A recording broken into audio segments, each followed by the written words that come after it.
আসসালামু আলাইকুম। আমি শামিমা খুলনা থেকে বলছি।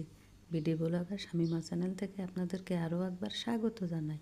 কাছে কিংবা দূরে, দেশ কিংবা দেশের বাহিরে যে যেখান থেকে আমার ভিডিওটি দেখছেন, আশা করছি আল্লাহ পাকের অশেষ রহমতে আপনারা সকলেই ভালো আছেন। আমরাও আলহামদুলিল্লাহ ভালো আছি।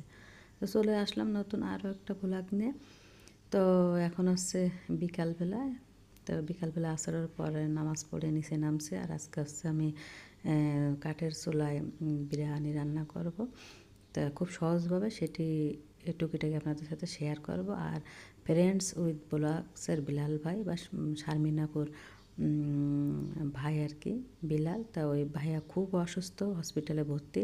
তা আপনারা সবাই ওনার জন্য দোয়া করবেন। তা সেই বিষয়ে বিস্তারিত বলবো। আর এই যে দেখুন বিড়ালের কি অবস্থা, এই যে মাথা ঢুকাই দিয়ে গেট খোলার চেষ্টা করতেছে। তো এইভাবে মানে ভিতর দিয়ে যদি আটকানো না থাকে, বিড়াল করে কি ওইভাবে মাথা ঢুকাই দিয়ে টান দিয়ে খুলে উপরে উঠে যায়।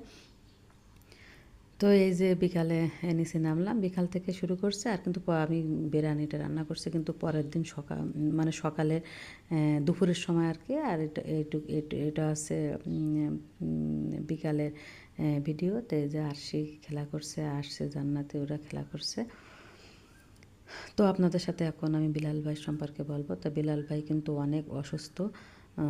উনি গতকাল আমি বাবুর ভিডিও দেখলাম, ইমান বাবু, তারপরে শারমিনাপুর ভিডিও, আর বিলাল ভাইয়ের ওয়াইফও ভিডিও ছাড়ছে।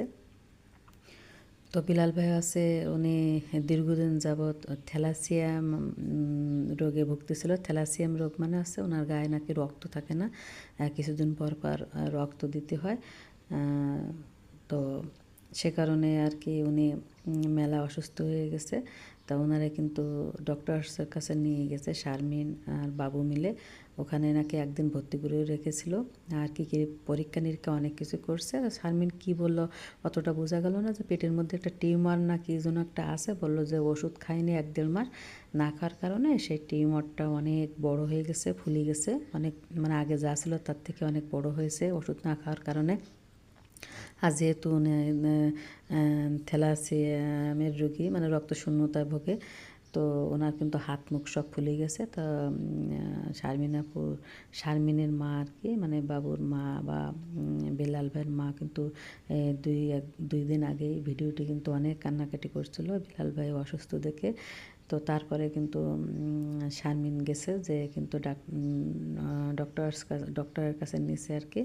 আর বাবু কিন্তু এই খবর শুনে মানে শ্বশুরবাড়ি থেকে মিমদের বাড়ি ছেলে, কিন্তু মিমরা তো বাসা চেঞ্জ করে গ্রামে চলে গেছে, সেখান থেকে কিন্তু চলে এসেছে ঢাকায়।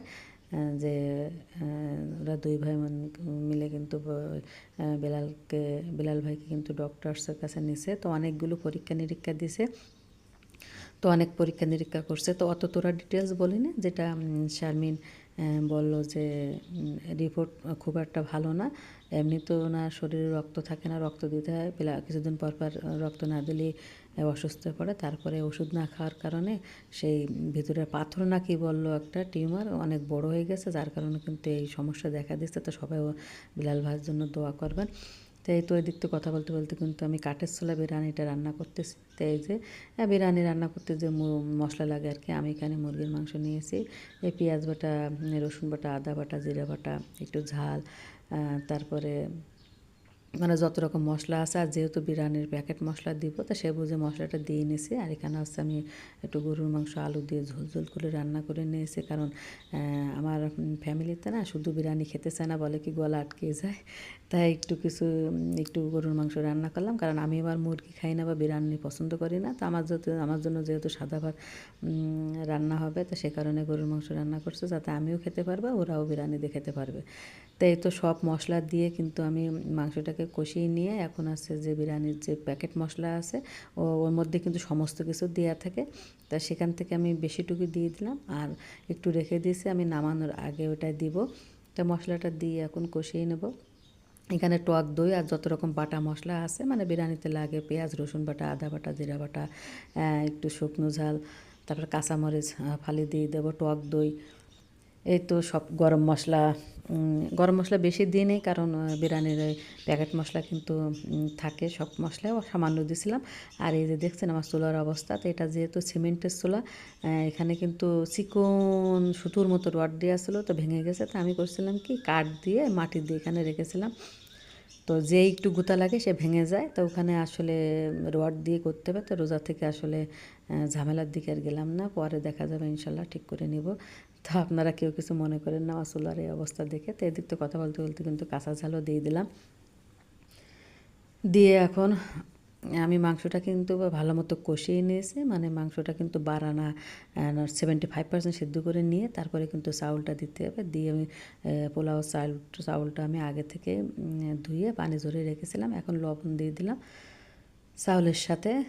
আর লবণটা কিন্তু এখানে বুঝে দিতে হবে, যেহেতু আমি আগে থেকেই গোশের মধ্যে মশলা দিয়েছি, লবণ দিয়েছি, যেহেতু এখন চাউল দিয়েছি ভাতে, যাতে চাউলটা ঠিক মতো ওই লবণটা ঠিক মতো হয়, সে কারণে আর একটু লবণ দিয়ে দিলাম। পরে চেক করে দেখবো, যদি লাগে আর একটু দেবো। দিয়ে ভালো করে এখন চাউলটাকে এই গোশ এবং মশলার সাথে ভালো করে একটু কষিয়ে নেব। নিয়ে তারপর আমি যতটুকু চাউল দিয়েছি তার ডাবল দিয়ে দেবো। তো ডাবল মানে মনে করেন আমি এখানে 5 কৌটা চাউল নিয়েছি, আমি 10 গিলা যে কৌটা বা গ্লাস মেপে আমি চাউলটা দিয়েছি তার ডাবল নেব। তো ডাবল না নিয়ে আমি কী করবো, সামান্য একটু কম রাখবো। দেখা করলে কি পরে যদি দেখি একটু ফুটতে বাকি আছে, একটু গরম পানি দিলেই কিন্তু হয়ে যাবে। আর বেশি দিলে অনেক সময় দেখা হলো 2-1টা চালে কিন্তু পানি একটু কম লাগে, আবার 2-1টা চালে কিন্তু একটু বেশি লাগে। তো ঝাপ করে দেখা গেলো কি ওইভাবে পানি দিলে কিন্তু ভাতটা নরম হয়ে যেতে পারে। যখন লাস্টে দেখবো যে একটু ফুটতে কম আছে বা একটু পানি লাগবে, সামান্য একটু গরম পানি দিলেই কিন্তু হবে। আর পানিটা কিন্তু অবশ্যই গরম পানি দিতে হবে, আমি কিন্তু আগে থেকে পানিটা ফুটিয়ে রেখেছি। তো এখন গরম পানি দিচ্ছে, গরম পানি দিয়ে একটু নেড়ে দিয়ে ঢেকে দিলেই কিন্তু আস্তে আস্তে এটা হতে থাকবে। দেখছেন আমার চুলার জালটা কিন্তু এখন কমই আছে, কারণ এই পোলাও চাউলটা রান্না হতে কিন্তু বেশি সময় লাগে না, যেহেতু মাংসটা আমরা আগে থেকে 75% রান্না করে নিয়েছি। তো এখন নেড়ে দিয়ে আস্তে আস্তে জাল দিয়ে আমি বিরিয়ানিটাকে রান্না করে নেব। তো কয়েকদিন ধরে আমার পরিবারের লোকজন বা আমার হাজব্যান্ড বলতেছিল যে একটু বিরিয়ানি রান্না করো, ইফতারিতে খাবো। তো আজকে কিন্তু কোনো ইফতারি তৈরি করা হবে না, আজকে এই ডাইরেক্ট সব ভাত খাবে। আর এদিক থেকে একটু পেঁয়াজ ভেজে বেরেস্তা করে নেব। তো আমার ছেলেকে বলছিলাম যাবো আমাকে একটু পেঁয়াজ কেটে দাও। তো যেহেতু এখন নতুন পেঁয়াজটা কিন্তু কাটা যায় না, পিছলে পিছলে ভাব, তো ও ছুরি দিয়ে কেটে দিতে, তো পেঁয়াজটা অনেক মোটা মোটা করে দিয়েছে। তো যা কেটে দিয়েছে আলহামদুলিল্লাহ। তো তাড়াহুড়োর জন্য আমি ওর একটু হেল্প নিয়েছি। তো পেঁয়াজটা একটু ভেজে নেব, বেরেস্তা করে নেব।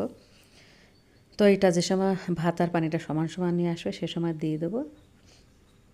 তা আমরা কিন্তু বিরিয়ানি সবাই কম বেশি রান্না করতে পারি, এক একজনের রান্নার ধরন এক এক রকম। আর যে যেভাবে আর কি রান্না করে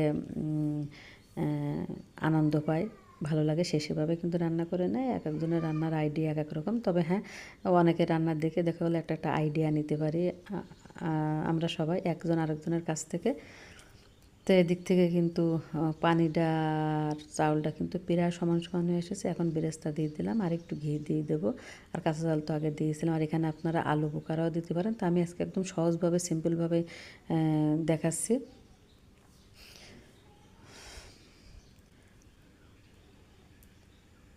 তো দিয়ে আর যেহেতু টক দই দেওয়া হয়েছিল, আমি সামান্য একটু চিনি দিয়েছিলাম দইটাকে ব্যালেন্স করার জন্য, সেটা আমার ভিডিও এতে দেখানো হয়নি, অফ ক্যামেরায় দিয়েছিলাম। তো আপনারা টক দই দিলে সামান্য একটু চিনি দিয়ে দেবেন। দিয়ে ঢেকে দিয়েছিলাম 10 থেকে 15 মিনিট ভাপের করে রাখলে কিন্তু আমার বিরিয়ানিটা রান্না হয়ে গেছে। তো দেখুন,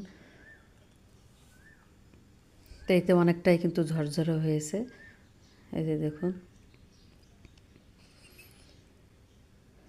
তো আমার ফ্যামিলিতে কিন্তু সবাই, আমার বাচ্চারা, আমার হাজব্যান্ড বিরিয়ানি খুব পছন্দ করে, কিন্তু আমি কিন্তু পছন্দ করি না মানে আমি খাই না। আমার সাদা ভাত ভালো লাগে, তো আমার জন্য কিন্তু সাদা ভাত করা হয়েছে, আর ট্যাংরা মাছ দিয়ে শাক দিয়ে রান্না করা হয়েছে, আর হচ্ছে গরুর মাংস।